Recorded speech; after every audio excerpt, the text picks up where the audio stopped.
Hearing protection.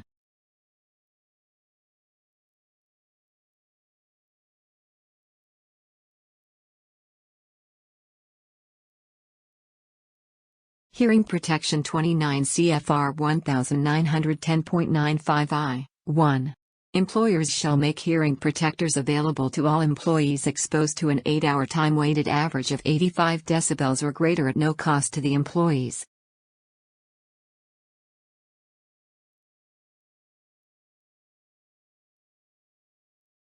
Why is very important to protect your ears? Exposure to high levels of noise may cause other harmful health effects as well as hearing loss. The extent of damage to the ear mostly depends on the intensity of the noise and the duration of the exposure. Hearing loss caused by noise can be temporary or permanent. Temporary hearing loss results from short-term exposures to noise, with normal hearing returning after a period of rest. Prolonged exposure to high noise levels over a period of time gradually causes permanent damage.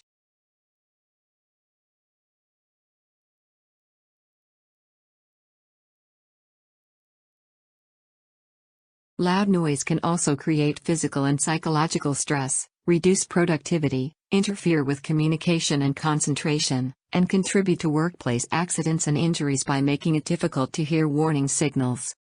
No longer is noise considered to be the only source of hearing loss associated with work.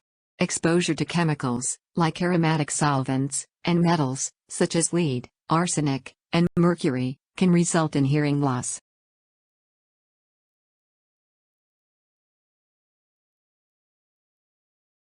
Combined exposures to noise and chemicals can cause more hearing loss than exposure to either agent alone.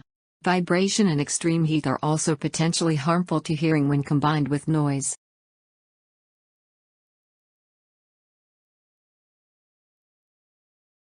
How loud is too loud? OSHA requires that employees be placed in a hearing conservation program if they are exposed to average noise levels of 85 decibels, called the action level, or greater during an 8-hour workday. In order to determine if exposures are at or above the action level, it may be necessary to measure or monitor the actual noise levels in the workplace and to estimate the noise exposure or dose received by employees during the workday.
Why is very important to protect your ears? Ear protection helps to protect your hearing from damaging noise that may be present at any given time around you. Long exposure to these loud noises can cause serious long-term damage that only gets worse over time, so, protecting your ears is an important part of protecting your hearing from these damaging noises.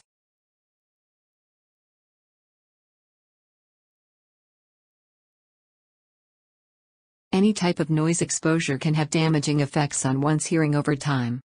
This is why hearing protection is truly so important for anyone at any age. We must protect what we have because once it is gone, we cannot get it back.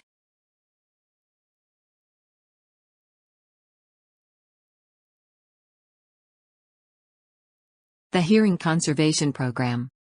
An effective hearing conservation program can prevent hearing loss, improve employee morale and a general feeling of well-being, increase quality of production, and reduce the incidence of stress-related disease.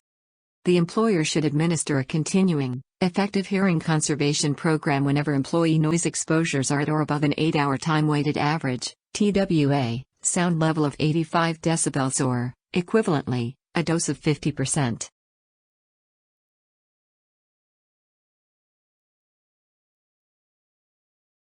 The Hearing Conservation Program elements. As detailed in OSHA's 1910.95 rule, the elements of an effective hearing conservation program are: monitoring program, when any employee's exposure may equal or exceed an 8-hour time-weighted average of 85 decibels, the employer must develop and implement a monitoring program. Audiometric testing program, establish and maintain an audiometric testing program by making audiometric testing available to all employees whose exposures equal or exceed the action level, 8-hour time-weighted average of 85 decibels.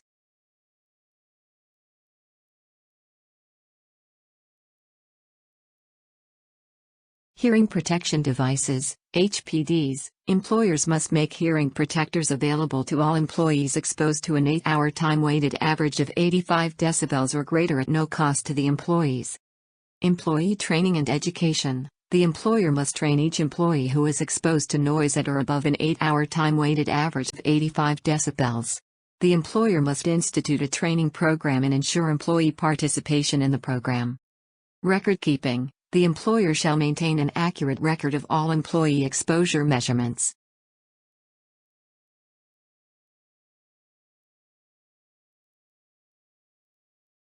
Inserting disposable foam earplugs. 1. With clean hands, roll the entire earplug into narrowest possible seize-free cylinder. 2. Reach over your head with a free hand, pull your ear up and back, and insert the earplug well inside your ear canal. 3. Hold for 30 to 40 seconds, until the earplug fully expands in your ear canal. If properly fitted, the end of the earplugs should not be visible to someone looking at you from the front. Disposable foam earplugs. First, with clean hands, hold the earplug between your thumb and forefinger and roll and compress the earplug into a small cylinder. Then, reach your hand over your head and gently pull your ear up and out to help open the ear canal. Insert the compressed end of the earplug into the ear canal until it expands. Release, then push in again for 5 seconds. The earplug should now be flush with the opening of. Inserting reusable earplugs. 1. While holding the stern, reach a hand over your head and gently pull the top of your ear up and back. 2. Insert earplugs so all flanges are well inside your ear canal. 3. If properly fitted, the tip of the earplug stern may be visible to someone looking at you from the front.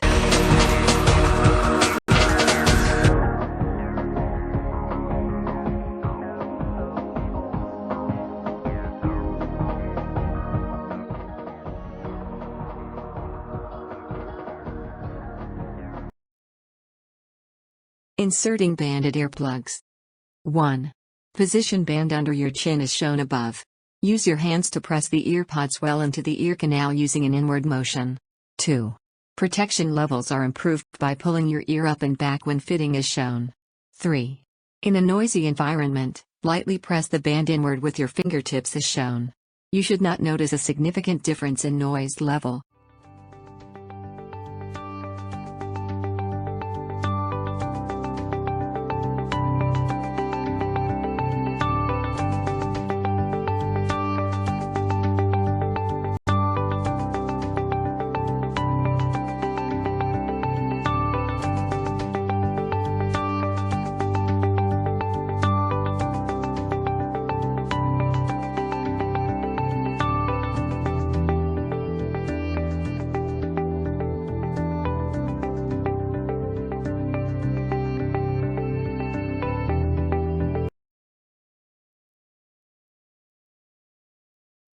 Headband earmuffs.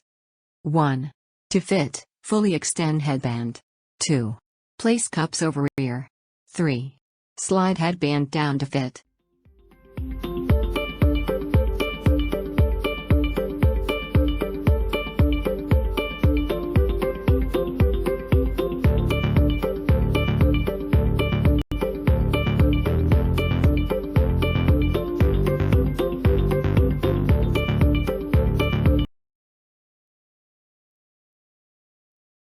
Protect yourself. Do not use earphones. Do not use earbuds. Do not use headphones.